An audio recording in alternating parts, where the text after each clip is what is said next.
Canadian True Crime is a completely independent production, funded mainly through advertising. You can listen to Canadian True Crime ad-free and early on Amazon Music included with Prime, Apple Podcasts, Patreon, and Supercast. The podcast often has disturbing content and coarse language. It's not for everyone. Please take care when listening. Hi everyone, I hope you're well. I've got two things to talk about before we start. One is a short message and another is a bit of a longer message. Many of you have asked me if there's any way to help Kelly Favreau and the other survivors in their fight to have changes made to the whole publication bans issue. If you can join us in donating financially, they've launched a GoFundMe to help them get to Parliament in a few weeks to see the outcome of all their hard work.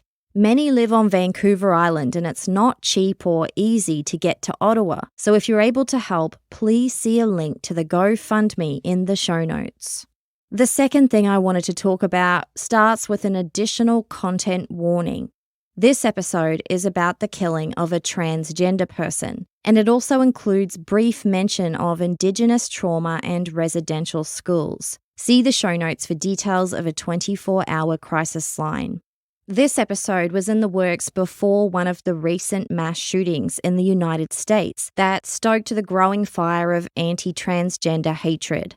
And I briefly considered postponing this episode for a while, but I realized that it just doesn't matter. I've tried to fight the misinformation and conspiracy theories, outright hypocrisy, disingenuous and strawman arguments about trans people and the so-called trans agenda, but it makes no difference. I've tried countering with data and statistics and good faith arguments, but I've realized that that doesn't matter either. We are living in a post-truth world where we believe we have to pick a side, a team, whether based on politics or religion or ideology, demographics or something else. And once we've picked that team or teams, we feel compelled to defend whatever that team says or does, while criticizing whatever the other team says or does point blank. We take our team allegiances so personally that there's little room for independent or critical thought. And right now, several of these teams are on the warpath against the trans community. An entire group of individuals is being targeted, portrayed as some kind of groupthink militia who are out to ruin our lives with their evil agendas. Here's the thing, every single group has bad eggs. None of us are perfect, and that includes trans people. We are all human beings, and the vast majority of us are just trying to survive. When it comes to what these anti-trans groups are actually advocating for, there is no need to follow their arguments to a logical conclusion because they've started saying it out loud. They want transgender people gone from public life. They're working their way towards genocide, and it is deeply disturbing. But also, it's a distraction from what's really going on. In the last few years, no one can deny that life has gotten harder than we ever imagined. And we're exhausted, irritable, miserable. There's a feeling of discontent, a void that we just can't quite put our finger on. That uncomfortable feeling is worry for our future, as well as those of our children and grandchildren, and it's only natural to want to look for a scapegoat, someone to blame.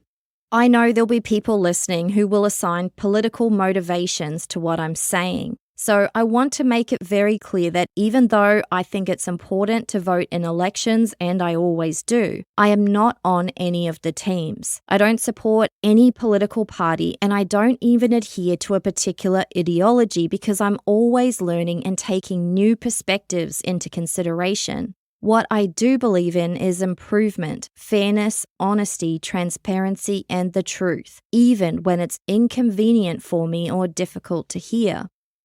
This world is becoming more of a dystopia by the day, and we are most definitely getting screwed here. But it's not by trans people or any other targeted minority group.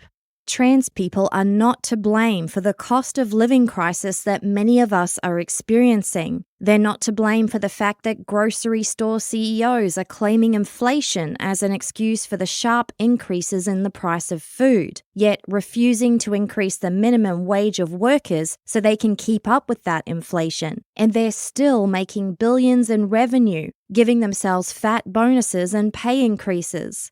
Why do they rally against protections for workers like paid sick days and increased safety standards while continuing to pay massive dividends to their shareholders? It's governments, all of them, that allow this to happen. And while we're all down here slinging mud at each other while we try to survive, we're not paying attention to politicians who gaslight us by saying they're here to support us all. Yet their actions demonstrate their allegiances lie with the groups that have the money to influence them. And it is not trans people with the money. We have to ask ourselves, why has housing become so unaffordable that tent cities are popping up everywhere and we don't even know if our own children will ever be able to move out, let alone buy their own home? Why are government elites able to get away with sitting on giant piles of money, pointing fingers at each other and exchanging gifts and special deals with wealthy donors while our public health and education systems crumble? Why is it that many Canadians who are disabled, mentally ill or living in poverty find it far easier to access medically assisted death than it is to access the basic human needs and services that can help them keep living? It's brutal, and I could go on for much longer, but I'm tired too. I don't enjoy conflict and making people angry, and I've taken far longer to write this than the time I had available. I'm sorry it's been so long, and I wish I had a solution. But while we're all fighting with each other about things that amount to absolute bullshit and blindlessly believing and defending our favorite politicians or talking heads, instead of thinking critically about what they're saying and doing, this situation is only going to get worse. So, before we start today's episode about the murder of a transgender person, I wanted to send strength and support to all our trans listeners and friends. Like all humans, your existence is valid. You deserve respect and love and empathy, and it costs me absolutely nothing to give that to you. Except RIP my reviews. If you're angry, have at it. Go for gold. But please know, this has been a sincere, authentic message that I feel is necessary at this time. And hey, it's my podcast after all. Thanks for listening. And speaking of which, it's on with the show.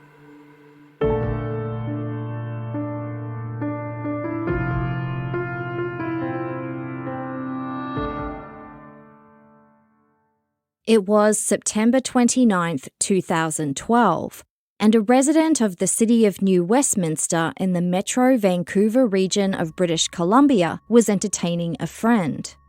At about 10 p.m. that Saturday night, they were suddenly alerted to some loud noises coming from a nearby home. Together, they went over to check if everything was okay. When they got to the front door, they were confronted with a bloody scene and what looked to be the end of a struggle between two people on the floor, one holding a red-stained knife above the other. Before there was time to process what was happening, the man holding the knife spotted them. He jumped up and ran towards the door, threatening the neighbour's friend with it on the way out. They immediately called 911, reporting a victim of a serious stabbing incident needing medical assistance, and an assailant that had fled the scene with the knife. Their neighbour was lying on the floor, surrounded by blood, but she was still alive. As the ambulance rushed her off to hospital, the neighbours who found her described the assailant to the police. Since he'd fled on foot with a knife, perhaps he was still in the area. As it turned out, he was long gone. It would take more than 2 months to locate him, and even longer to figure out what had happened that night.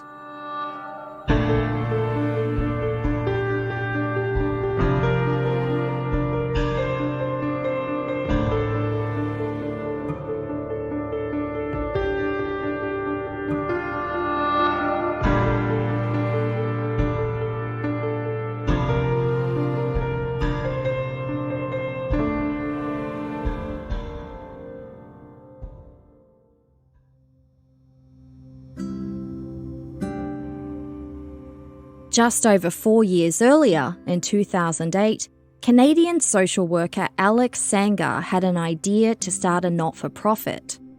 As a member of Vancouver's Punjabi Sikh community, Alex had experienced cultural pressures to follow a set life path, get married, have kids, and live what's considered a normal heterosexual lifestyle.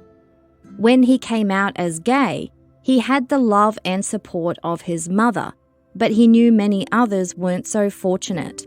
They felt ostracized and alienated by their families and communities, and he wanted to do something to support them.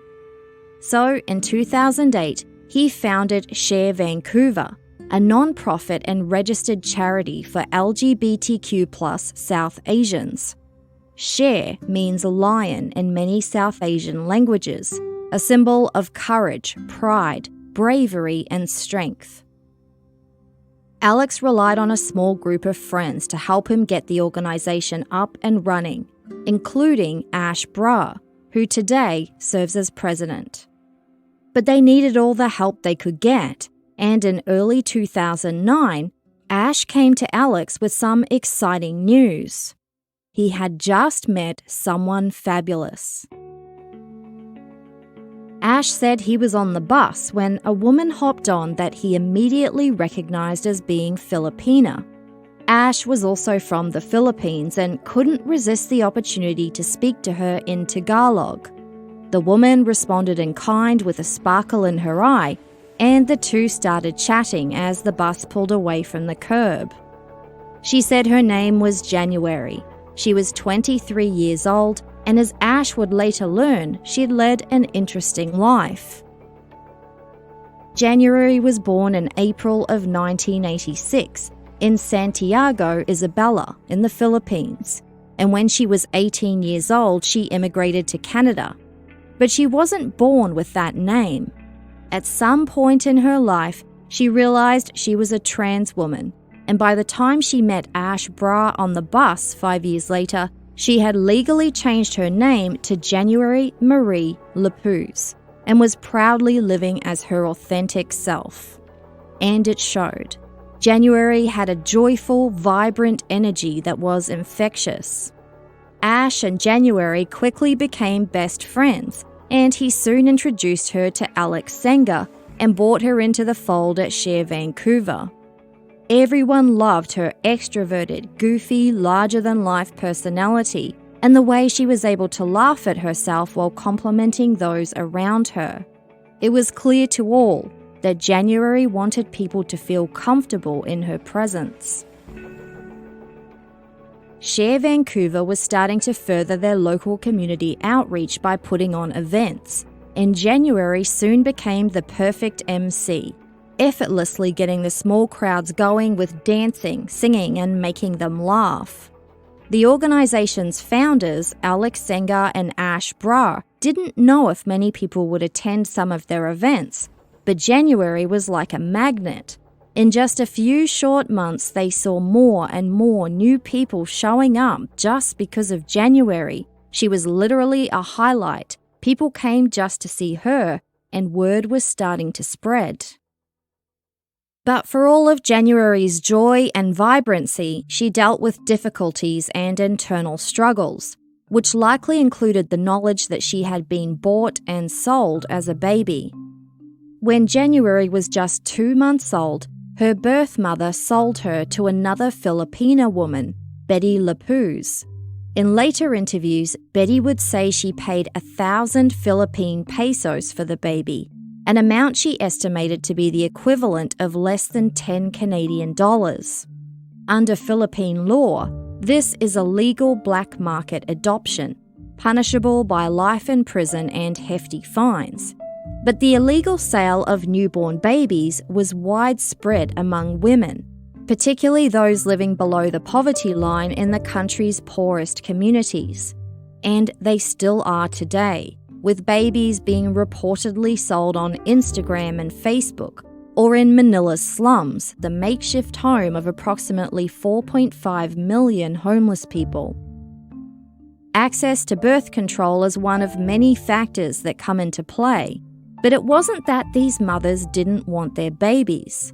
In most cases, they literally couldn't afford them, and had other mouths to feed. It may have been their only realistic choice. But for those babies, as they grew up, that knowledge or context about the circumstances in which they were adopted or sold doesn't make it any easier to come to grips with. Alex Sanger would say that January never really felt full love or acceptance. Another problem she experienced was finding employment. After she immigrated to Canada, she lived in poverty in Vancouver's downtown east side, one of the city's oldest neighbourhoods and the historic heart of the city.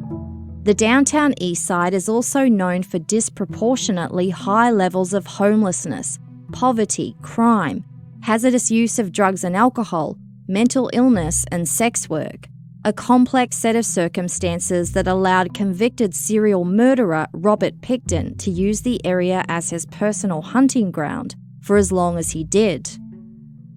It should also be noted that the downtown east side is known for its artistic contributions and strong community resilience, something that January was known to take part in by giving generously and often to people living in the area who needed it.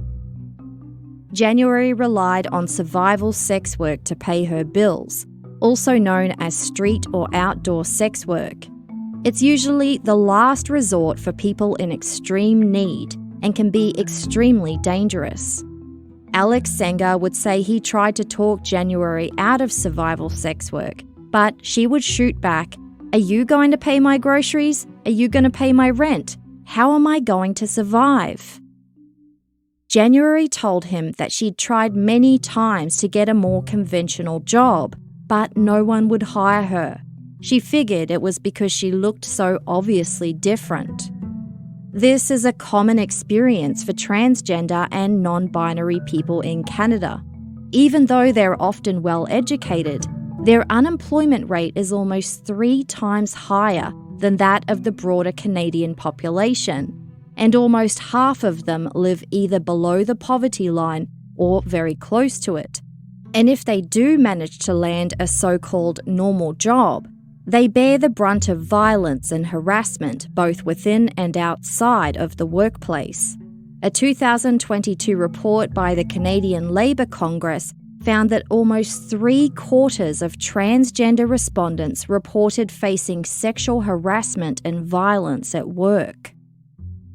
So January decided to take her chances and stick to survival sex work, at least for now. Meanwhile, her volunteer work with Share Vancouver was so successful that she was soon named the organisation's social coordinator, becoming the first transgender person to hold an executive position.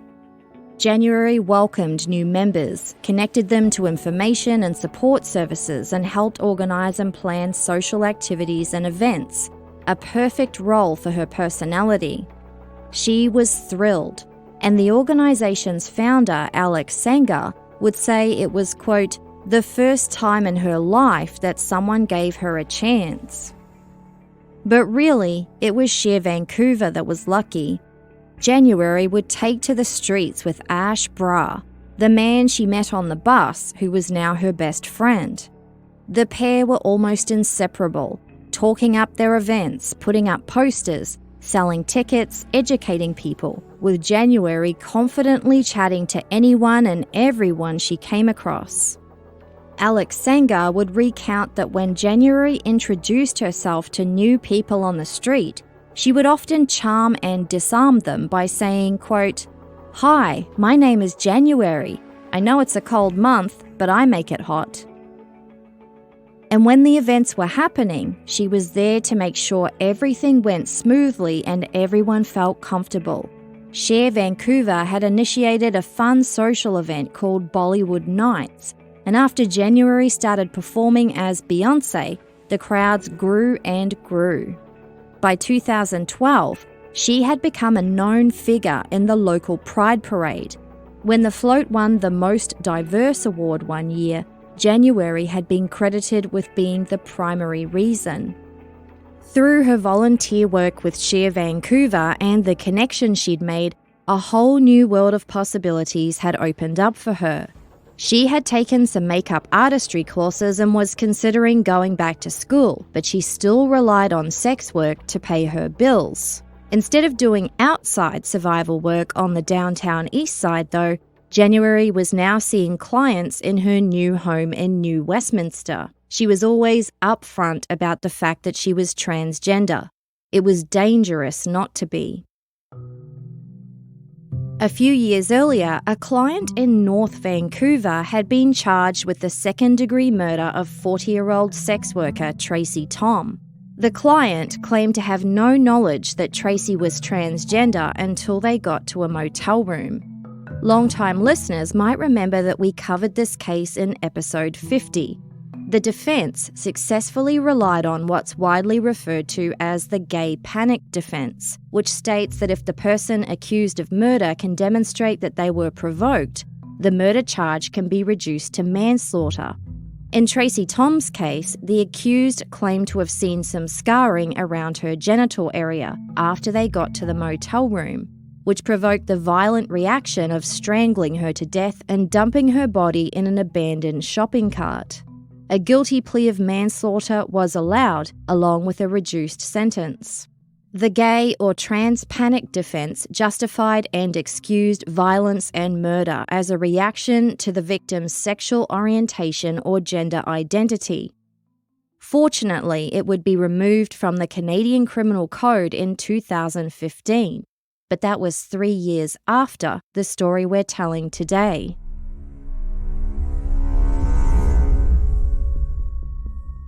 On Sunday, September 30th, 2012, January Lapuz's best friend Ash got word that something terrible had happened to her. He rushed over to her home with some other friends to a confronting mess of police tape and cars, blocking what was now a crime scene. It was January's neighbours who heard a struggle coming from her home, and when they ran over to her front door, they saw her lying on the floor, surrounded by blood, with a man holding a red-stained knife over her. When he spotted the neighbours, he fled, threatening them with his knife as he ran past. January was still alive, but only just. She was rushed to hospital. Ash would say that there was a lot of dried blood on the pavement, which he found extremely hard to see. He knew it was likely January's blood. The group of friends just stood there, quiet, in shock, not knowing what to do or what to say, as they watched police and investigators going back and forth from January's home to their vehicles. It didn't seem real. January fought for her life in hospital for a few more hours, but her injuries were too severe. January Marie Lapuz was pronounced dead at 5:44 a.m. She was 26 years old. Her mother Betty was devastated, and the news travelled through the local LGBTQ+ community like a series of shockwaves. If people didn't know January personally, they likely knew of her, thanks to her community outreach, her entertaining performances, and the fact that she organised the Share Vancouver float at the Pride Parade. January Marie Lapuz was a beloved local figure. No one could imagine why anyone would want her dead.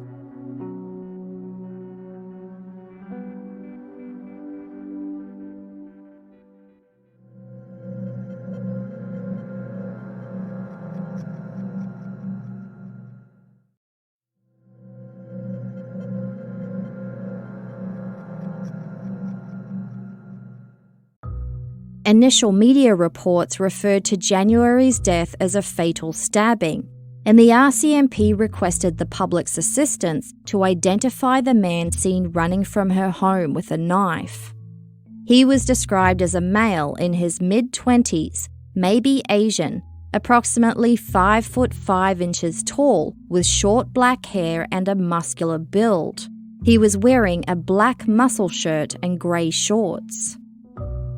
Before releasing any information to the media about the victim of the fatal stabbing, the RCMP's Integrated Homicide Investigation Team, also known as IHIT, confirmed with January's family that she was transgender and had completed the legal paperwork to change her name to January Marie Lapuz more than 4 years earlier. So when the RCMP chose instead to announce her male birth name or dead name in their media release and refer to her with male pronouns, her friends and family were understandably upset. January made a point of treating everyone with respect and dignity, and with minimal effort, it could have been offered back to her in death, but it wasn't. Reporting for Extra magazine, journalist Jeremy Hainsworth asked the RCMP for comment on why they made that decision, noting that further down in the body of their press release it did state that the victim legally changed her name in 2008 to January Marie. So it wasn't a case of getting wires crossed and not knowing which name to print. It was a deliberate choice. Sergeant Jennifer Pound of the RCMP's IHIT team confirmed that January's family had told them about her legal name change before the press release was sent out, but she defended their decision. For inexplicable reasons, Pound said they chose to go by doctors' reports and information they found inside January's home, instead of her legal name. Another RCMP spokesperson was quoted saying they have the discretion to write press releases as they see fit. A response to this was provided by David Eby, then of the BC Civil Liberties Association and the current Premier of British Columbia. Quote, "The implicit understanding in the police release is that the name change wasn't legitimate." He added that trans people continually face issues with law enforcement when it comes to identification, and called it an issue that wasn't going away. In their press release, the RCMP had stated that the investigation remained active and ongoing, and requested the public's assistance to find the assailant, but couldn't provide any information on the circumstances or any possible motives. According to Sergeant Jennifer Pound, it would be speculation at that point to refer to January's murder as a hate crime. She instead chose to note that January was, quote, "working in the sex trade to some degree. I believe there were advertisements online. It's a high-risk lifestyle, no doubt about that." Whether intentional or not, the specific words chosen in this comment minimise the serious circumstances of January's death, effectively shifting the blame away from the offender. As the RCMP's IHIT team continued to investigate, January's family and close friends organised a private memorial and then a public celebration of her life. Betty Lapuz would say that she had already lost her own mother and her sister before she lost January, but nothing prepared her for how difficult losing a child is. She had no choice but to cremate January because it was the cheapest option to bring her home. January's loved ones and community celebrated her as a good friend, a kind and generous person who faced much rejection and ridicule, both as an immigrant, a transgender woman, and someone who once worked and lived on the downtown east side. But in the face of her own personal hardships, January always prioritised acceptance, open-mindedness, and not being judgmental. She saw value in every human. January's name was included in the official list of deaths for Transgender Day of Remembrance, and likely read out as part of vigils to commemorate the day internationally. That was November 20th, 2012, and it didn't go unnoticed that almost 2 months had passed with no further announcements from investigators. Share Vancouver was hurting too. Founder Alex Sanger would later tell the New Westminster Record that the organisation lost its spark for a while after January's death. Everyone considered her the mother of the group, the social glue, and not having her there left them feeling lost. Quote, "We basically shut down after she died. The group just couldn't function.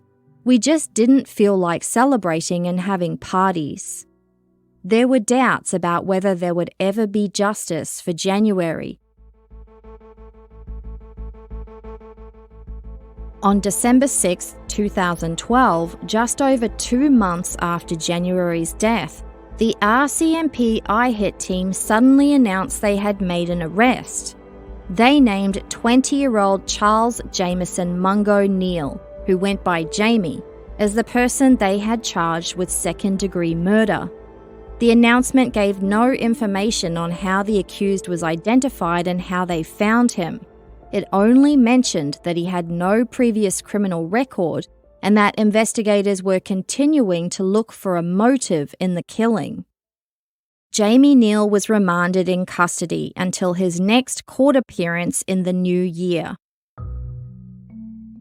In the lead-up to that bail hearing, January's loved ones and members of the local LGBTQ+ community decided to stage a rally to call for justice for January and to voice their concerns about the prospect of Jamie Neal being released on bail. The rally's organiser, Leader Stray, wanted to stress that this wasn't about asking people to pass judgment. They encouraged the process of justice and understood that Jamie Neal had a right to a fair trial. The rally was instead about the prospect of him being released on bail when he was accused of stabbing a transgender person to death with no provided motive. On January 5, 2013, about 80 people marched to the new Westminster Courthouse and stood in vigil at the front steps. The crowd included new Westminster councillor Jamie McAvoy, who said it was important to show support for a group who was among the most disadvantaged in the Greater Vancouver area. After a greeting and prayer by Kakite First Nation Chief Rhonda Larrabee, candles were lit to honour January. Rally organiser Leader Stray told the crowd they had been silent in the back corner for far too long.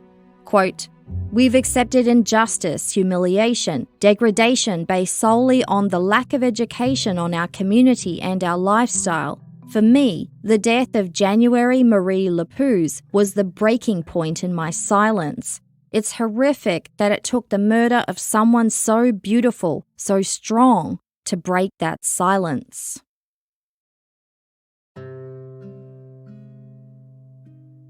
Jamie Neal's court appearance was 2 days after that, and January's loved ones and the community organisers were surprised and relieved when it was over in about 5 minutes.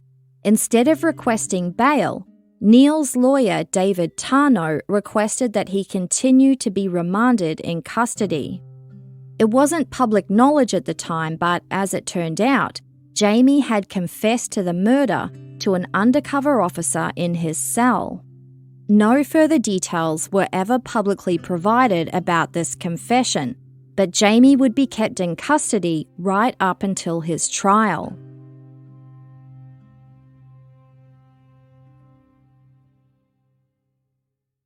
Jamie Neal is Indigenous, and his family are Kwagutol First Nation from Fort Rupert, located on the northern tip of Vancouver Island, British Columbia. Jamie is one of 3 children who ended up being raised by their father as a single parent.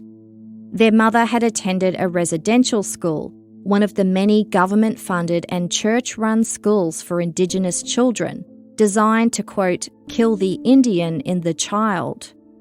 We know that the Canadian government forcibly removed 150,000 First Nations, Inuit and Métis children from their families to send them to residential schools. There, they were subjected to neglect, physical and sexual abuse, experimentation and violence, and thousands died right on their school grounds, buried in unmarked graves.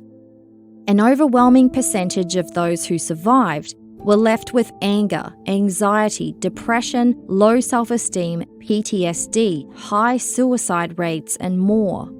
Residential schools took them away from their families and communities. and taught them that parenting was about punishment, abuse, violence, coercion, and control, and this was often inadvertently passed on as intergenerational trauma when they became parents themselves. Jamie's mother gave birth to his older brother and then twins, Jamie and his sister, who were born prematurely. His mother wasn't able to cope with being a parent and left them with their father, David Neal.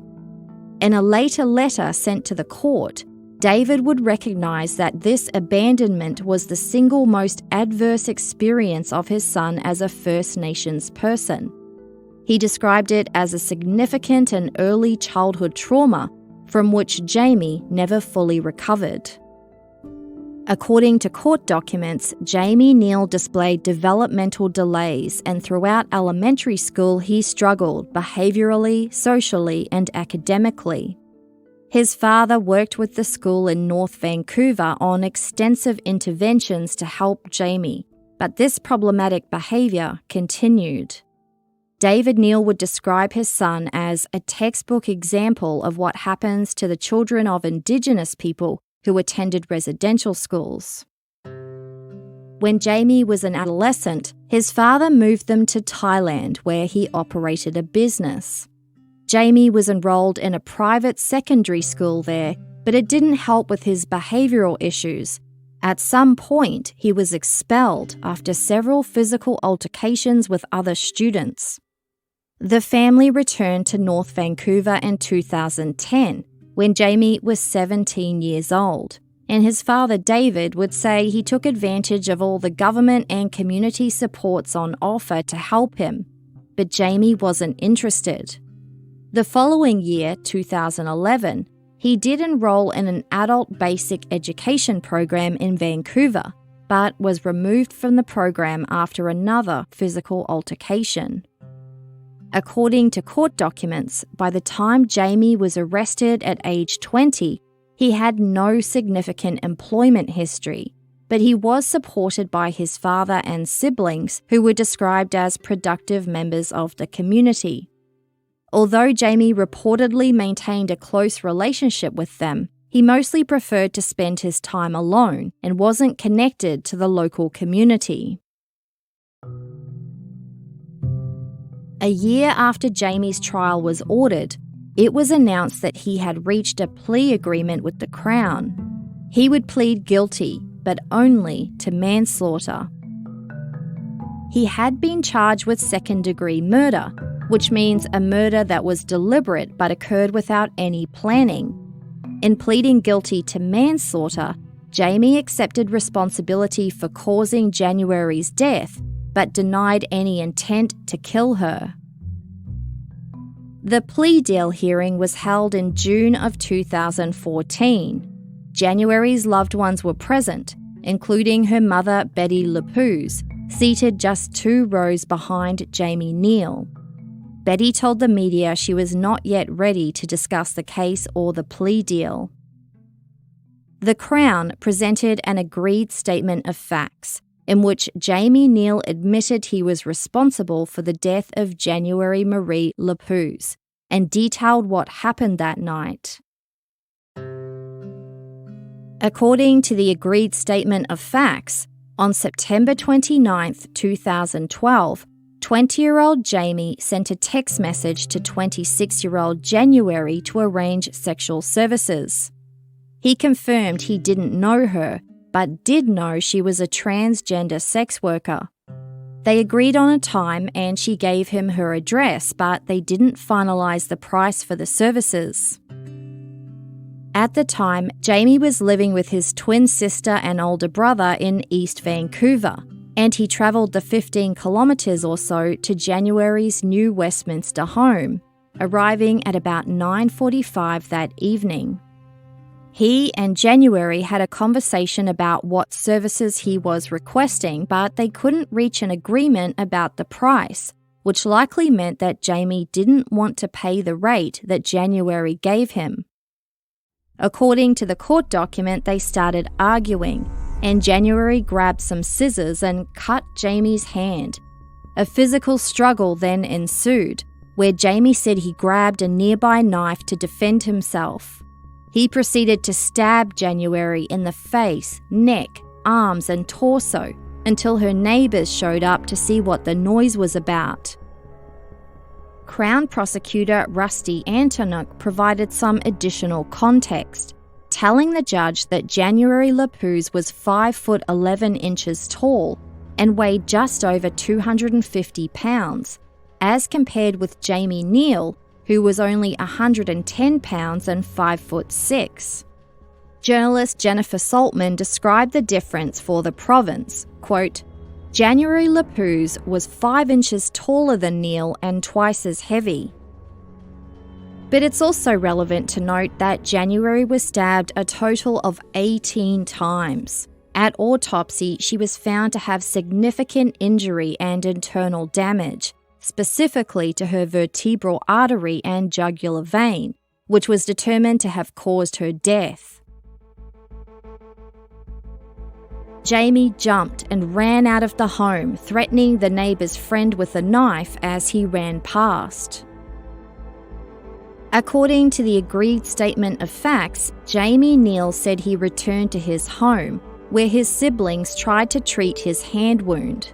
Whether he told them the truth about how he got it is unclear, but he would likely have been covered in blood after stabbing January 18 times. Jamie's hand wound was serious enough to warrant a trip to the hospital to have it seen to by a doctor, and shortly after that, he said he took a bus to Calgary.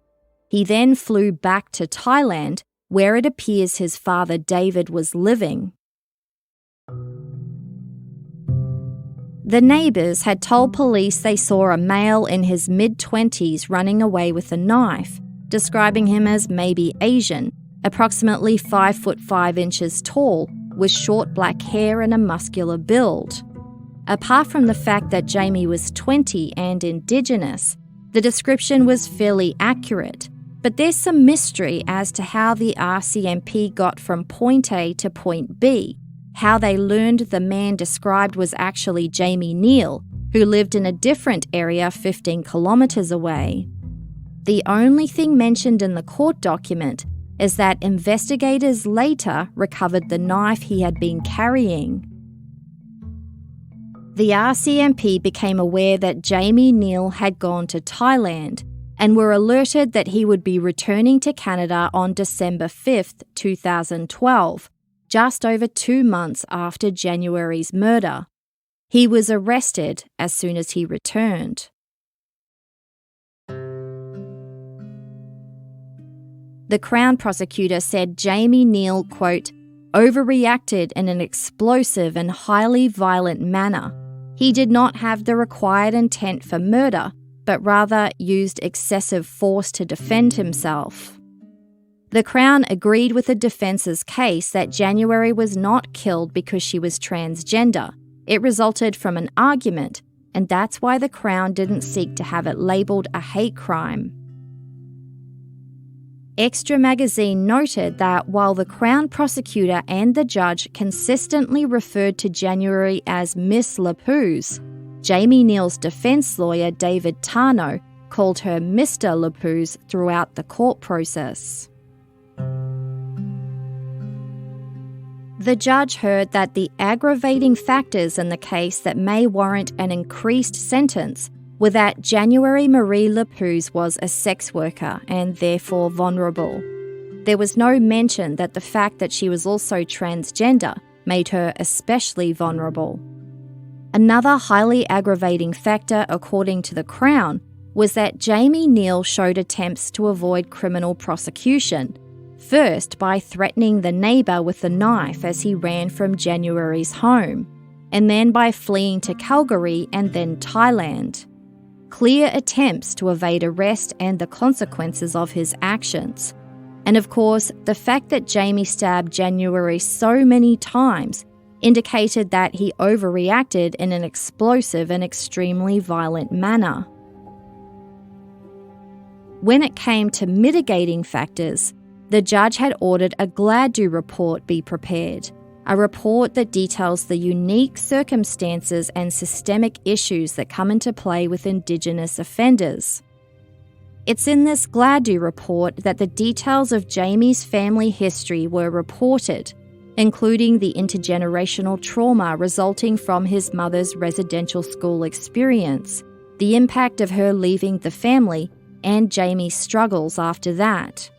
It wasn't an excuse or a reason for his violence that night, but it was noted as a mitigating circumstance that may warrant a decreased sentence.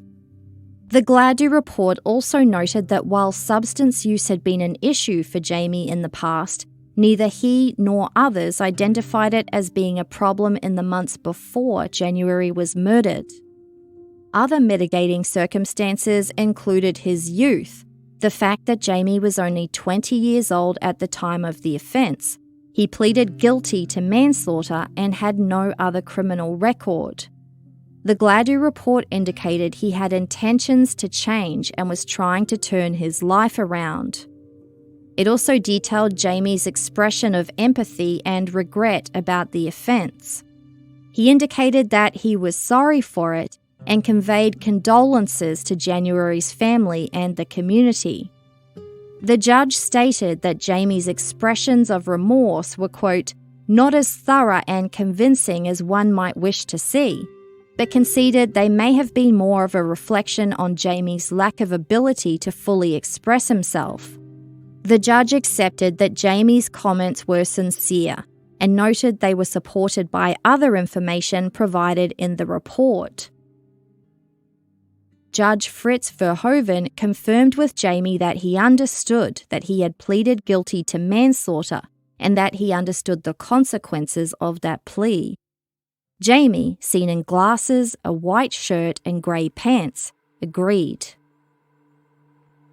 The Crown and Defence presented a joint submission asking for a sentence of 8 years in prison, minus time already served, but the sentencing decision was of course up to the judge.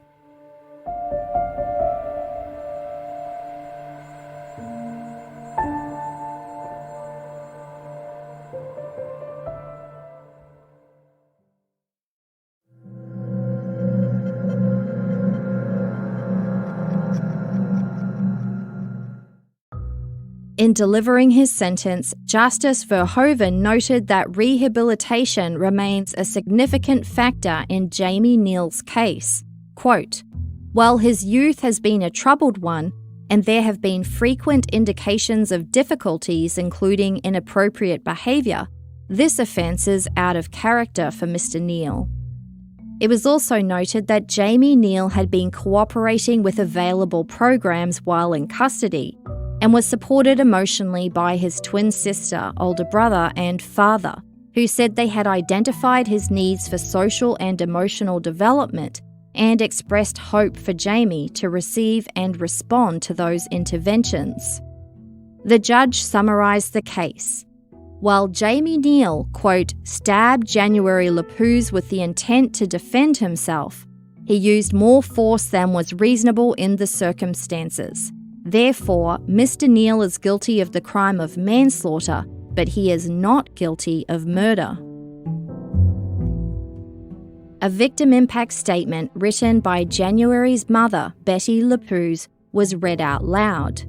Quote, January is a person with no sadness. She made everybody laugh. She loved helping people regardless of race, colour or age. She is sweet to everyone. Her smile is like sunlight up in the sky. Betty said that she was heartbroken by January's absence. Quote, she was everything I had. Reporting for Extra magazine, Jeremy Hainsworth described Jamie Neal as showing no emotion as this victim impact statement was read. His father, David Neal, didn't attend the hearing. According to the court document, he was still in Thailand operating a business, but he did send a letter to the court saying his family was, quote, shocked by what occurred and very upset by so much grief they have caused to the other family. Before passing his sentence, The judge asked Jamie if he had anything to say. Jamie said he expressed his, quote, "dearest condolences to the victim's family. I am sorry for all the trouble and pain I have caused." Justice Verhoeven found no reason to depart from the joint sentencing submission, and on October 2nd, 2014, Jamie Neal was sentenced to 8 years in prison minus time already served. This meant he would serve an additional 5 years and 3 months. Jamie was also ordered to provide a DNA sample and was imposed with a lifetime firearms ban. When Jamie Neal was led out of court, he looked across the courtroom to his siblings. His twin sister stood and watched her brother leaving until she could no longer see him. In a later interview with the Vancouver Sun, Share Vancouver founder Alex Senger would describe January's murder as a tragedy that took her away from her community, her friends, and her family. And when it came to the defence insisting it wasn't a hate crime and the Crown not treating it like one, Alex didn't believe it. The clinical counsellor and social worker said that as a transgender person, January was, quote, marginalised and alienated and isolated and dealing with suffering in her life. She was involved in survival sex work to pay for her food, her clothing, her phone. She was vulnerable. Studies show that transgender people are at much higher risk of discrimination and violent victimization than their cisgender counterparts, those who identify with their assigned gender at birth. A much higher proportion of transgender Canadians reported experiencing physical or sexual assault in their lifetimes, 59%, as compared to 37%.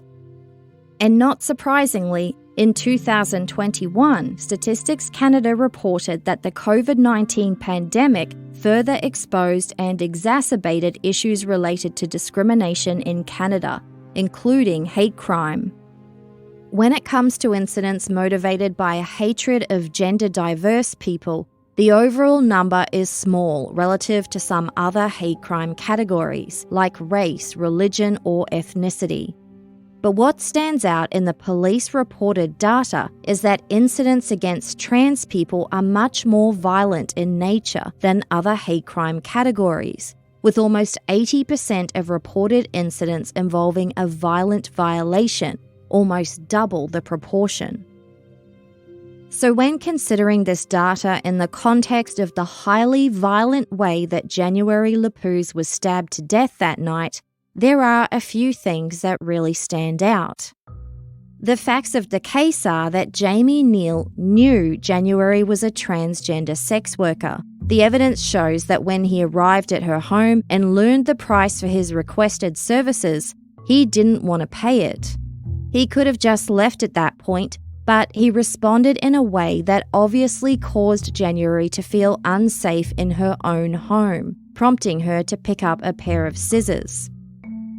As an experienced sex worker, she would have had ample experience with clients who disagreed on price. She would have been experienced in negotiation, and it stands to reason that it would be extremely unusual for any sex worker to force an agreement with a potential client by threatening them with a weapon, especially for January, who had no history of violence. It also stands to reason that when she grabbed the scissors, her preferred outcome would likely have been for Jamie to leave her home immediately.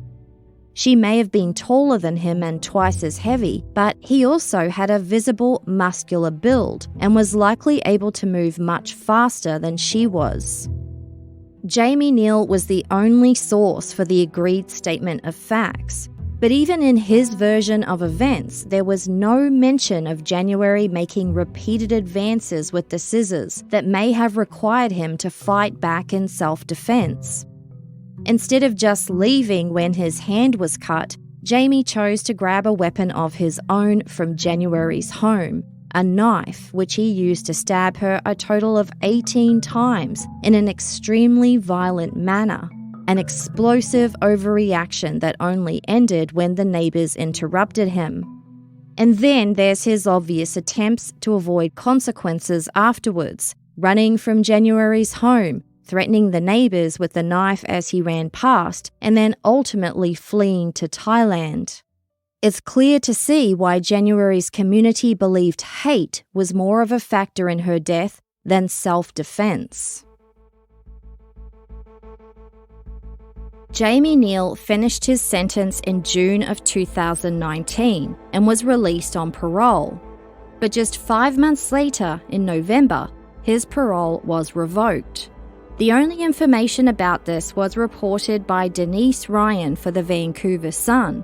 Quote, "In its decision to revoke Neal's statutory release, the parole board wrote that he had little regard for the conditions of his release. He had been intoxicated, engaged in sexual activity without reporting, that a knife had been found in his room, and that he is considered a flight risk." That was more than 3 years ago, and there hasn't been any public mention of Jamie Neal since. It's not known if he's still in custody.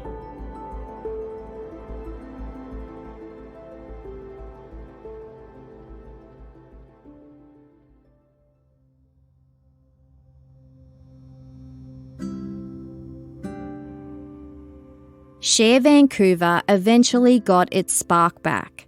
After the shock of January's murder, Alex Sengar, Ash Bra, and the rest of the community got back to work, building up their services and community outreach again. They started peer support groups, crisis counselling, and participated with a float in the Vancouver Pride Parade again. In 2015, the group founded the January Marie Lapuz Youth Leadership Award, which has been awarded every year since to people between the ages of 16 and 30 who have demonstrated commitment to and leadership in the LGBTQ+ community. Their next big project was to start working on a short film to celebrate January's life.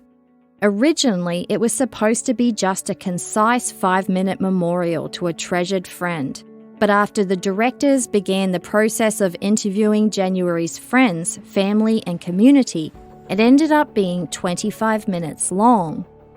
The multi-award-winning documentary titled My Name Was January was released in 2018, directed by Lenny Sun and Elena Gress, and produced by Alex Sengar and Ash Bra.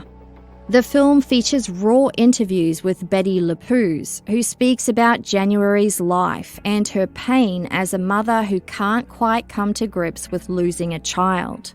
It also explores January's widespread impact on her friends and loved ones, as well as the local LGBTQ+ community. The filmmakers didn't want to focus on her death, the man responsible, or the court process. Instead, creating the film to be a legacy, a showcase of January's life and her joyful, bubbly personality.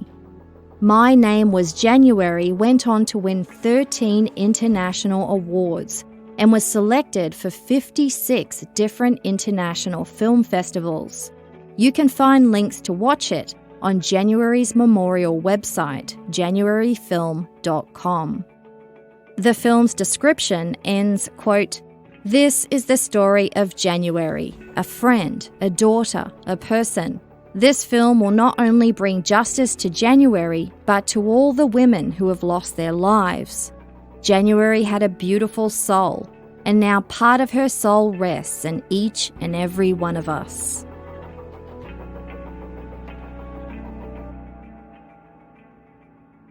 Thanks for listening. If you enjoyed this episode, we'd love for you to tell a friend or leave a review wherever you listen to podcasts. Special thanks to Alex Sengar and Ash Bra from Share Vancouver. You can learn more at shervancouver.com or check out the Share Vancouver podcast. See the show notes for all the links. Canadian True Crime donates monthly to organisations helping those facing injustice. And this month we have donated to the Share Vancouver LGBTQ+ Friends Society, in memory of January Marie Lapuz. Thanks also to Elliot Newton for suggesting this case and researching it. Elliot is a non-binary transgender activist and freelance educator from Ottawa. You can find them at genderbandit.com. For the full list of resources we relied on to write this episode and anything else you want to know about the podcast, visit canadiantruecrime.ca. Audio editing and production was by We Talk of Dreams, who also composed the theme songs. Production assistance was by Jesse Hawke, with script consulting by Carol Weinberg. Writing, narration, sound design, and additional research was by me, and the disclaimer was voiced by Eric Crosby.